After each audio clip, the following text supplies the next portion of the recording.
Good morning, good afternoon, good evening, wherever you may be.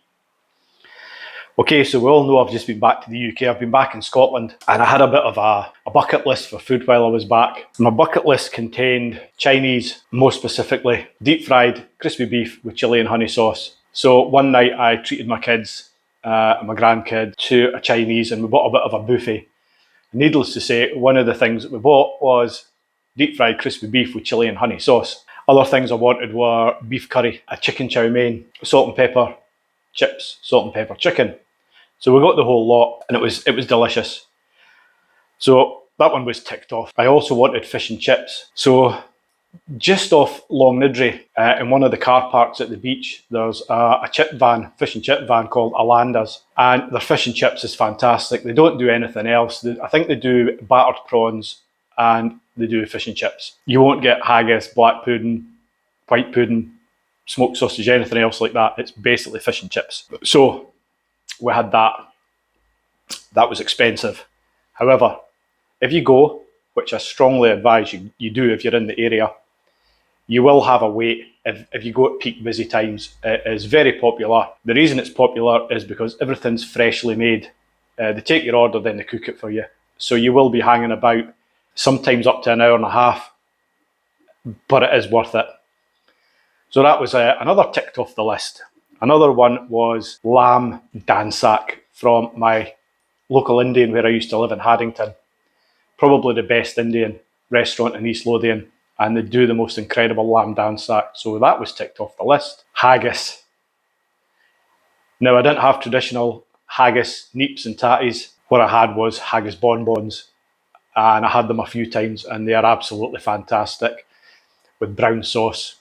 So that was ticked off the bucket list. So we are eventually going to go through this whole list and I'm going to make it all for you. But today we are going to be making fish and chips. So without further ado, guys, let's crack on and get some fish and chips made. Okay, the fish here in Thailand is not your typical cod or haddock. I'm not a cod man, I'm a haddock man, I'm Scottish.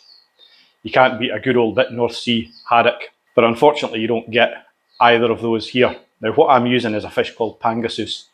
Now I believe Pangasus is related to the catfish family. It's a freshwater fish, doesn't have a lot of taste, and it doesn't have a fishy smell. So we're going to be using Pangasus. So let's crack on, guys, and get some fish and chips made. Oh, on that note, I'm not going to be making homemade chips. The potatoes we get here are not the best for making homemade chips, so I have just been along to Lotus and I've bought a couple of big bags of crinkle cut frozen chips. They're the closest thing you can get to sort of like British chips without buying American fries or those other little skinny things that you get, which are not really chips. They're like French fries. However, they are frozen. So we're going to be having frozen chips. Let's crack on with making these fish and chips. Right, here we go. So on this plate, I have got Pangasus, which was frozen. It comes in bags.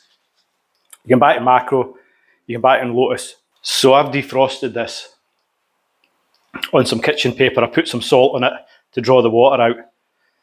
And I just put it between two sheets of kitchen paper to try and dry it out. Now, my wife took this out the freezer earlier on and she took the wrong thing out. She never took the fillets out. This is more like sort of goujons. So I'm going to be cooking these sort of fish goujons. So that has been defrosted, dried out. We have some seasoned flour here, just plain flour, a little bit salt in it, mixed through, and that's just for coating the fish before we batter it.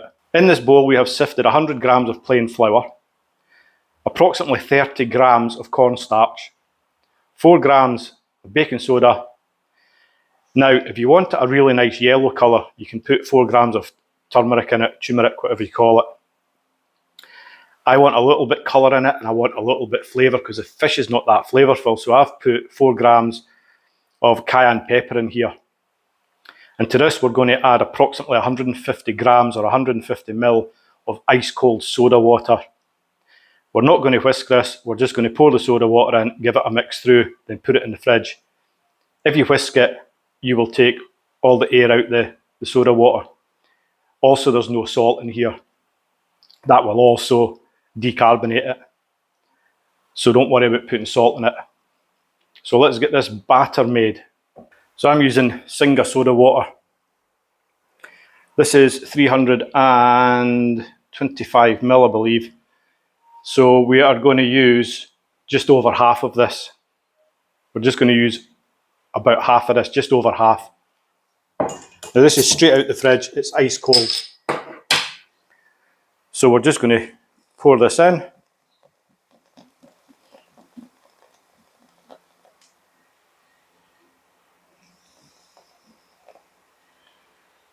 And that's probably just over half. A little bit for luck. And you want to just mix this into the flour. You don't want to whisk it because you don't want to degas it. So just sort of gently stir that flour into the soda water, or the soda water into the flour. Whatever takes your fancy. Now we're going to put this in the fridge for 5 or 10 minutes, and it is going to thicken up a little bit as that flour starts to absorb the soda water. So we're going to stick that in the fridge for about 5 or 10 minutes just to prep everything else. So the first thing we're going to do is we're going to par cook these chips. So we've got a pan of oil here. We're going to get that on a medium flame and let that heat up. We want that to heat to about 140, 150 degrees. So we'll just let that heat up a minute.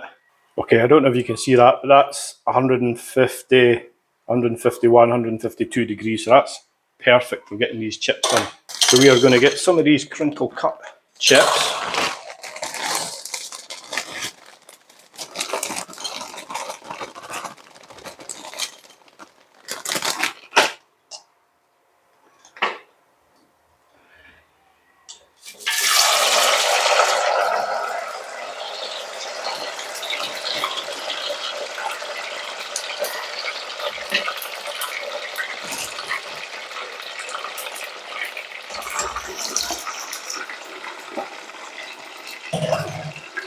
So we're not going to touch these chips until that oil gets back up to temperature.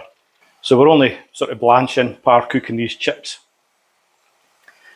And then we're going to cook the fish, and then we're going to get the oil cranked up in temperature and get these back in to crisp up. Okay, now these chips have not been stirred at all, they were just put in. And the oil temperature dropped rapidly, and it's now back up to 131 degrees, 132 degrees. So we're going to take these out of here now and get them draining on a bit of kitchen paper.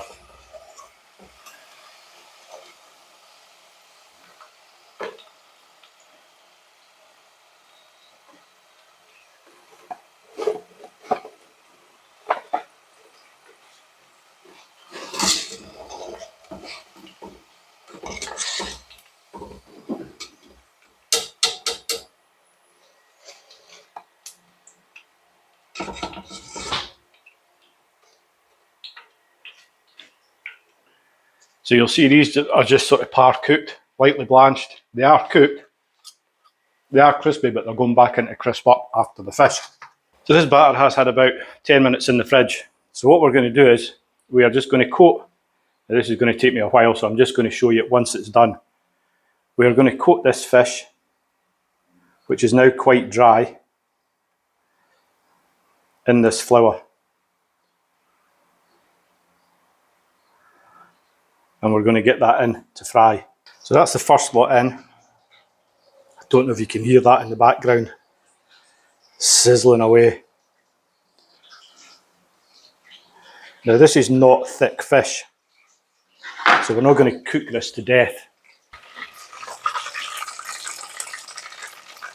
So this is just get this fish coated in the batter, give it a little drain, and then just drop it into the oil slowly without burning your fingers.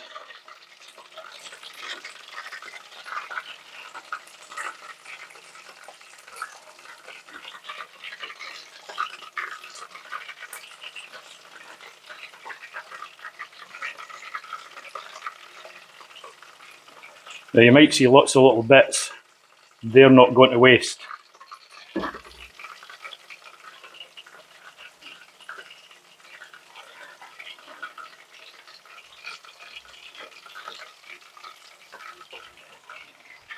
Now I'm doing the same with the chips. I'm not touching this.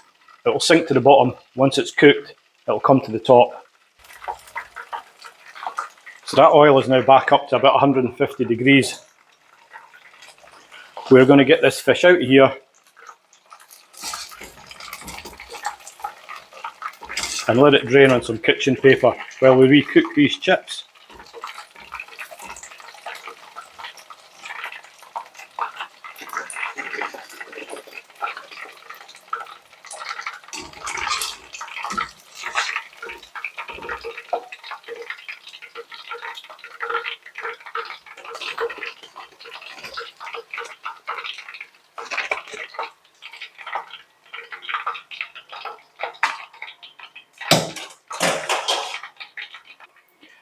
So we're going to crank this oil up. We want this to get up to about 180 degrees. So we're at 175 there, so by the time I get these chips ready to go in, that will be up to temperature.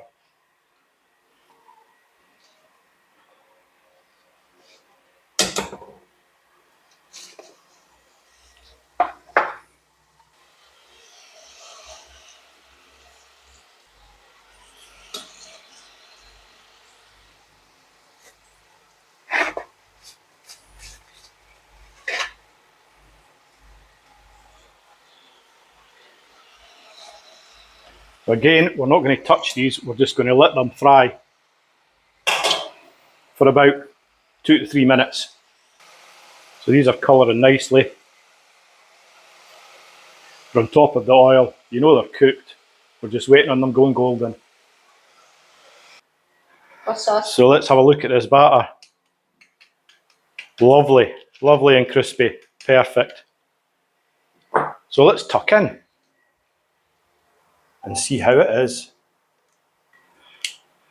So we'll just serve some of this fish up.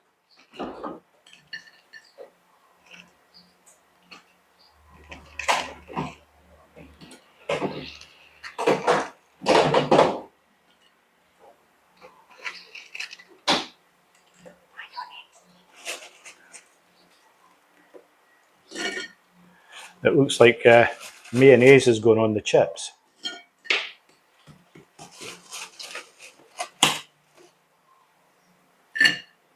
Can I put here? Yeah, yeah, put it on your plate, baby. Do you want some? Yeah. Okay. Put on your plate. Yeah.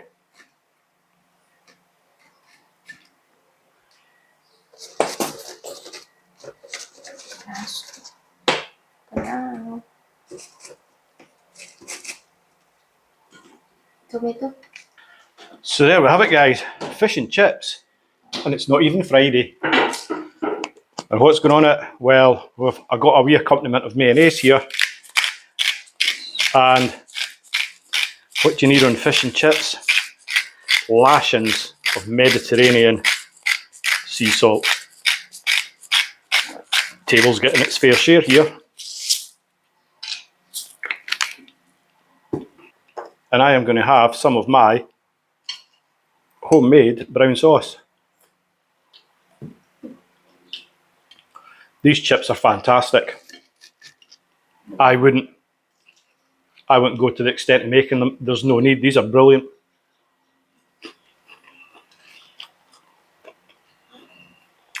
Crispy on the outside, soft and fluffy in the middle. Now this fish, let's sample this. That batter is absolutely fantastic. Brown sauce, because I'm Scottish.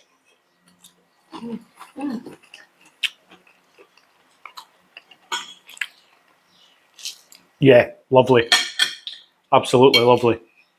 If you're in Thailand, guys, and you want fish and chips, Pangasus is the way forward. It is lovely, absolutely fantastic, and that batter is so crispy.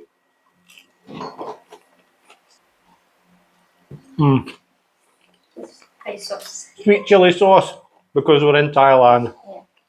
Sweet and sour. Mm.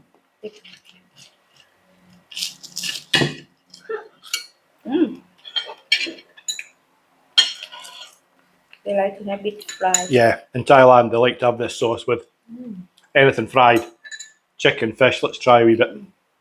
It's actually really nice if you mix it with mayonnaise.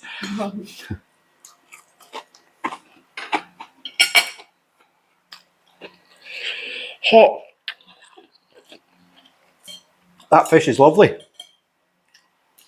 Absolutely lovely. And if we have a wee look on the plate here, we can see we have some scraps.